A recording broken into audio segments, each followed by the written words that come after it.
നമ്മളിപ്പോൾ അറിയപ്പെടുന്നത് പോലെ എൻ്റെ സഹശുശ്രൂഷകനാണ്. ഇദ്ദേഹം ഏറെ വർഷങ്ങൾക്ക് മുമ്പ് യേശുവിനെ അറിഞ്ഞ ഒരാളാണ്. ഇദ്ദേഹം യേശുവിൽ നിന്ന് അനുഭവിച്ച, യേശുവിനെ രക്ഷകനാഥനുമായി സ്വീകരിച്ച ശേഷം ₹1 പോലും സമ്പാദിക്കാതെ ലോകത്തിലുള്ള എല്ലാവർക്കും ഉള്ളത് നഷ്ടമാക്കി യേശുവിന് വേണ്ടി ജീവിതം ഉരിഞ്ഞു വെച്ച ഒരു ബ്രദറാണ്. ബ്രദറിൻ്റെ ജീവിതത്തിൽ യേശു എന്തു ചെയ്തു, യേശുവിന് വേണ്ടി എന്തു ചെയ്തുകൊണ്ടിരിക്കുന്നു. ഈ ലോകത്തിൽ ഒരു പരസ്യമല്ല യേശു. ഈ ലോകത്തിൽ ഒരു മനുഷ്യൻ്റെ അംഗീകാരമല്ല യേശു. യേശു ദൈവമാണ്. മനുഷ്യനല്ല പ്രസംഗിക്കേണ്ടത്, ദൈവത്തെയാണ്. മനുഷ്യനല്ല മഹത്വപ്പെടേണ്ടത്, ദൈവമാണെന്നുള്ള വലിയ ഒരു ദൈവിക ദർശനവുമായി കടന്നു പോകുന്ന ആക്സൺ ബ്രദർ, അദ്ദേഹത്തിൻ്റെ എളിയ ദൈവികമായ അഭിപ്രായങ്ങൾ നമുക്ക് കേൾക്കാം. Praise the Lord. ഞാൻ 20 വർഷങ്ങൾക്ക് മുമ്പ് എൻ്റെ കർത്താവ് എന്നെ ഒരു വലിയൊരു രോഗത്തിലൂടെയാണ് എന്നെ എൻ്റെ ഒരു പുതുജീവനിലേക്ക് വിളിച്ചു കയറ്റിയത്. സ്തോത്രം. ഈ കേരളത്തിലെ ഒട്ടുമുക്ക പ്രധാനപ്പെട്ട ഹോസ്പിറ്റലുകളിൽ ഞാൻ കയറി ഇറങ്ങിയിട്ടുണ്ട്. ഞാൻ അതിനു മുമ്പ് 20 വർഷം മുമ്പ് ഞാൻ നല്ലൊരു സ്പോർട്സ്മാനായിരുന്നു. ക്രിക്കറ്റിലും ഷട്ടിലുമൊക്കെ 1-ാം തരം കളിക്കുന്ന ഒരു വ്യക്തിയായിരുന്നു. സ്റ്റേറ്റ് ലെവലൊക്കെ ഞാൻ പോയിട്ടുണ്ട്. അങ്ങനെ ഇരിക്കുമ്പോഴാണ് എനിക്ക് പെട്ടെന്ന് ഒരു ബാക്ക് പെയിൻ വന്നിട്ട് ഞാൻ കിടപ്പിലായിപ്പോയി. പിന്നീട് കളിക്കാൻ പോകാൻ പറ്റാത്ത അവസ്ഥയായി. രാത്രി കിടക്കുമ്പോൾ തിരിയാനോ ഒരു വശത്തേക്ക് ചരിയുവാനോ കഴിയാത്ത അവസ്ഥയിൽ പല രാത്രികൾ ഉറങ്ങാതെ ഏതാണ്ട് 15 വർഷക്കാലം മരുന്നുകൊണ്ട് ജീവിച്ചൊരു വ്യക്തിയാണ്. അപ്പോഴേക്ക് നിലവിളിക്കുമ്പോൾ അതിനിടയിൽ അറിയാതെ യേശു യേശുവേ എന്ന് വിളിക്കാറുണ്ട്. കാരണം എനിക്കറിയാം, മരുന്നുകൊണ്ട് പല ഡോക്ടർമാർ എഴുതിത്തരുന്ന പല ടെസ്റ്റുകൾ കൊണ്ടൊന്നും അത് മാറത്തില്ല. അത്രയും വേദനകൾ മരുന്നുകൾ ഇഞ്ചെക്റ്റ് ചെയ്യുമ്പോഴും ടാബ്ലറ്റ് കഴിക്കുമ്പോഴൊക്കെ ഞാൻ അനുഭവിക്കുന്നുണ്ടായിരുന്നു. അപ്പോൾ എൻ്റെ ചെറുപ്പം മുതലേ ഹൃദയത്തിൽ എനിക്കൊരു വ്യക്തിപരമായ ഒരു ആഗ്രഹം ഒളിഞ്ഞെടുപ്പുണ്ടായിരുന്നു, എങ്ങനെ സ്വർഗരാജ്യം പ്രാപിക്കാം.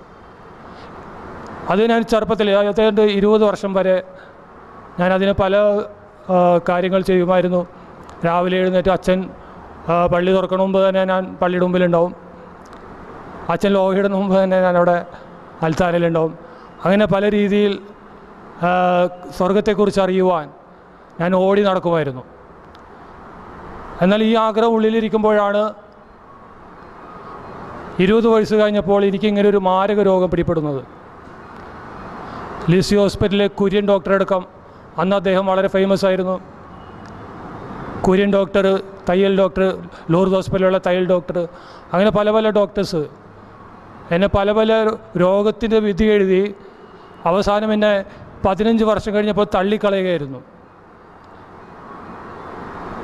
തെക്കോട്ടും വടക്കോട്ടും എവിടെയും പോകാൻ പറ്റാത്തൊരവസ്ഥ. ആ സമയത്ത് എങ്ങനെയോ ഞാൻ കഷ്ടപ്പെട്ട് സിവിൽ എഞ്ചിനീയറിംഗ് ഡിപ്ലോമ എടുത്തു. വളരെ ഭാരപ്പെട്ട് ഞാൻ ജോലിക്ക് പോകുമായിരുന്നു. പലപ്പോഴും ഞാൻ പെരുമ്പാവൂരിലേക്ക് എൻ്റെ സ്വന്തമായിട്ടുള്ള കൺസ്ട്രക്ഷൻ വർക്കുകളൊക്കെ നടക്കുമ്പോൾ ഇവിടെയൊക്കെ ഞാൻ വന്നിട്ടുണ്ട്. എന്നാൽ ഞാൻ ബസ്സിലേക്ക് വരുമ്പോൾ ബാക്ക് പെയിൻ കാരണം ബസ് ഗട്ടറിൽ വീഴുന്ന സമയങ്ങളിൽ ഞാൻ കരഞ്ഞിട്ട് ബസ് നിർത്തി പുറത്തേക്ക് ഇറങ്ങി ചില മരത്തിൻ്റെ ചൂട്ടിലിരുന്ന് മണിക്കൂറുകൾ കഴിഞ്ഞിട്ടാണ് വീണ്ടും ഞാൻ സൈറ്റിലേക്ക് പോകാറുള്ളത്.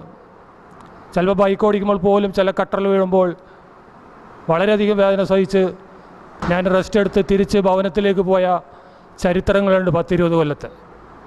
ഈ സമയത്തെല്ലാം എൻ്റെ ഉള്ളിൽ ഒരു വിളി വിളിക്കുന്നുണ്ടായിരുന്നു, കർത്താവിനറിയുക, കർത്താവിനറിയുക. വചനത്തിൽ ജീവനുണ്ടെന്ന് വളരെ വ്യക്തമായി അവൻ എന്നോട് ഇടപെടുന്നുണ്ടായിരുന്നു. ഒരു ദിവസം പ്രഭാതത്തിൽ, ഏതാണ്ട് 20 വർഷങ്ങൾക്ക് മുമ്പ് പ്രഭാതത്തിൽ ഏതാണ്ട് 3 മണിക്ക് അവൻ എന്നെ വിളിച്ചുണർത്തി, നീ വചനം ഭക്ഷിച്ചാൽ നീ ജീവിക്കുമെന്ന് ഒരു ശബ്ദം ഹൃദയത്തിൽ നിന്ന് കേട്ട മുതൽ ഞാൻ ആ രാത്രികാലം ബൈബിൾ എടുത്തു. സ്തോത്രം.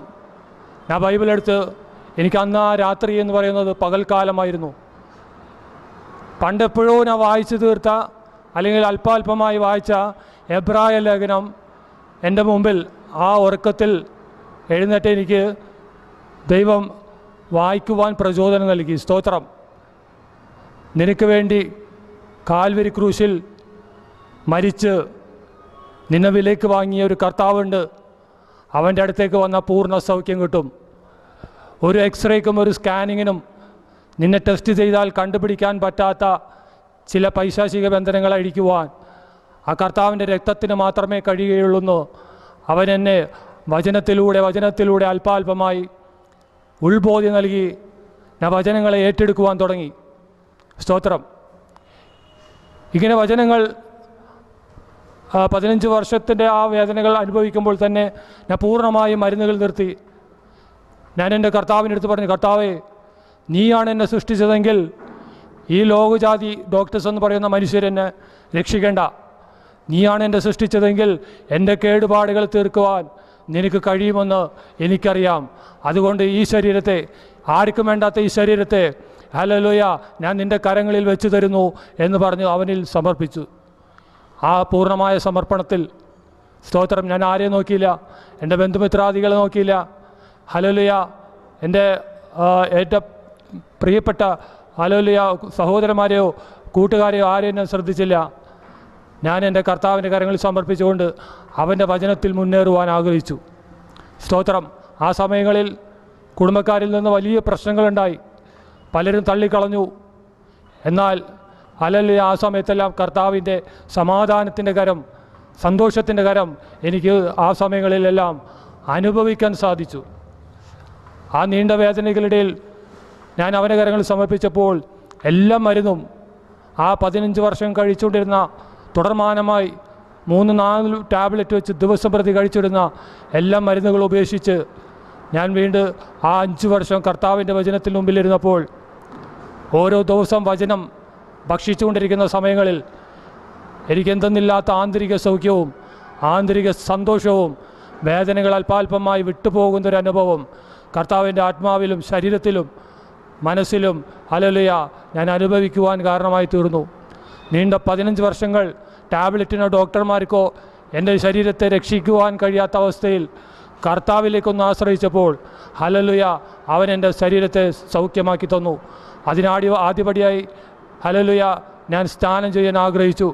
കർത്താവിൻ്റെ വചനങ്ങൾ ഓരോന്നനുസരിക്കാൻ തുടങ്ങിയപ്പോൾ ഹല്ലേലൂയ ആ സ്നാനക്കുളത്തിൽ നിന്ന് കയറുന്ന നിമിഷം എൻ്റെ വേദനകൾ പൂർണ്ണമായും, ഞാൻ ചോദിച്ചില്ല, പൂർണ്ണമായി മാറ്റി. ഹല്ലേലൂയ. ആദ്യ കാലഘട്ടത്തിൽ ഞാൻ സ്പോർട്സിലിരുന്ന ആ ശക്തിയോടെ തന്നെ, ബലത്തോടെ തന്നെ അവനെന്നെ തിരിച്ച് ആ വെള്ളത്തിൽ നിന്ന് കയറ്റുകയായിരുന്നു. സ്തോത്രം. ഹല്ലേലൂയ. അപ്പോൾ ഹല്ലേലൂയ ഞാൻ ആ സ്നാനപ്പെടുവാൻ വിട്ടുകൊടുത്തപ്പോൾ അവൻ സമ്മാനം തന്നു. പരിശുദ്ധാത്മാവിൻ്റെ ഒരു നിറവും കൂടി അവനൊരു സർട്ടിഫിക്കറ്റായി ഒരു ശുശ്രൂഷകൻ ഹല്ലേലൂയ എനിക്ക് ആ സർട്ടിഫിക്കറ്റ് തരുവാൻ കാരണമായി. ആ സന്തോഷത്തോടെ അവിടെ നിന്ന് കിട്ടിയ ആനന്ദത്തിൽ, ആ വിടുതലിൽ പിന്നെ പിന്തിരിഞ്ഞ് നോക്കാതെ പലരും തട്ടിക്കളഞ്ഞെങ്കിലും പലരും എറിഞ്ഞു കളഞ്ഞെങ്കിലും എൻ്റെ കർത്താവിനെ മാത്രം നോക്കി ഞാൻ മുമ്പോട്ട് ഓടുവാൻ അവനെനിക്ക് ശക്തിയും കരുത്തും അനുദിനം നൽകിക്കൊണ്ടിരിക്കുന്നു. ഹല്ലേലൂയ. ആരും അറിയപ്പെടുവാൻ ആഗ്രഹിക്കാത്തവനായതുകൊണ്ടും ദൈവം പറയുന്ന സ്ഥലങ്ങളിൽ കർത്താവിനെ ശുശ്രൂഷിക്കുവാനും അതിനൊത്ത നല്ല ദൈവദാസന്മാരെ കൂടി ആയിരിക്കുവാനും ഹല്ലേലൂയ ദൈവം എന്നെ അനുവദിക്കുന്നു. ഇപ്പോഴും അനുവദിച്ചുകൊണ്ടിരിക്കുന്നതിനാൽ ഞാൻ ദൈവത്തെ സ്തോത്രം ചെയ്യുന്നു. നമുക്കെല്ലാവരുടെയും മുന്നിൽ ഉയർന്നു നിൽക്കേണ്ട ഒരാളാണ് ദൈവം. ദൈവം അത് വെറുതെ സ്വർഗത്തിലിരിക്കുന്ന ഒരാളല്ല. ദൈവം നമ്മുടെ അപ്പനാണ്. എൻ്റെ അപ്പച്ചനാണ് ദൈവം. എനിക്ക് ഓർക്കുന്നുണ്ട്, 99 വയസ്സുള്ള അപ്പൻ മരിച്ചപ്പോഴും മോൻ പൊട്ടിക്കരയുക, എൻ്റെ അപ്പനെ ദൈവം വിളിച്ചല്ലോ എന്ന്. അപ്പോൾ ആ മോൻ അപ്പനോട് എന്ത് സ്നേഹമുണ്ട്.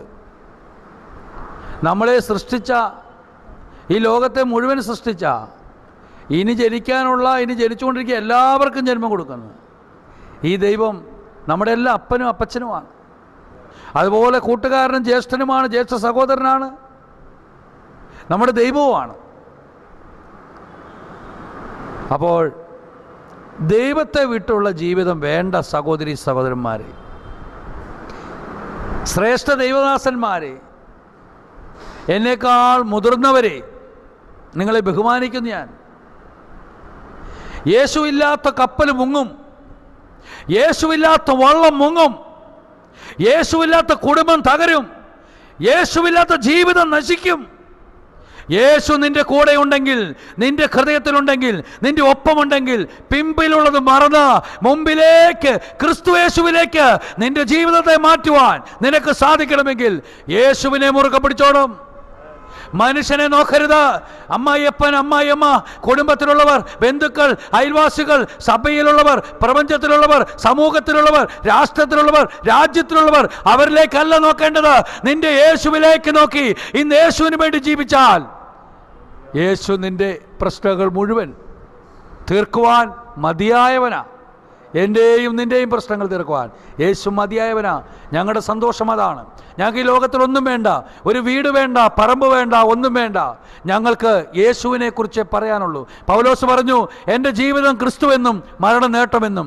ഞങ്ങൾ ഒന്നിച്ചു പറയുകയാണ്, ഞങ്ങളുടെ ജീവിതം ക്രിസ്തു, മരണം നേട്ടമാണ്. ഇതാ ഞങ്ങൾക്ക് പറയാനുള്ളൂ. കൂട്ടായ്മയായി നിങ്ങൾക്കും ഈ കൂട്ടത്തിൽ പ്രാർത്ഥിക്കാം, ഒന്നിച്ച് പ്രവർത്തിക്കാം. യേശുവിന് മഹത്വത്തിനായി എല്ലാവരും യേശുവിനെ സ്വീകരിക്കണം, യേശുവിന് വചനം സ്വീകരിക്കണം.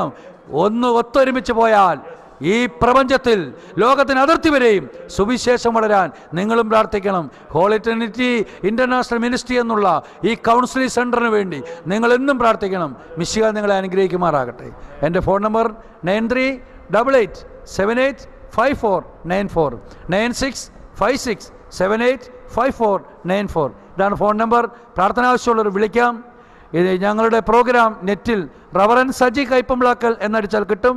Church of holy trinity international ministry എന്ന് അടിച്ചാലും കിട്ടും.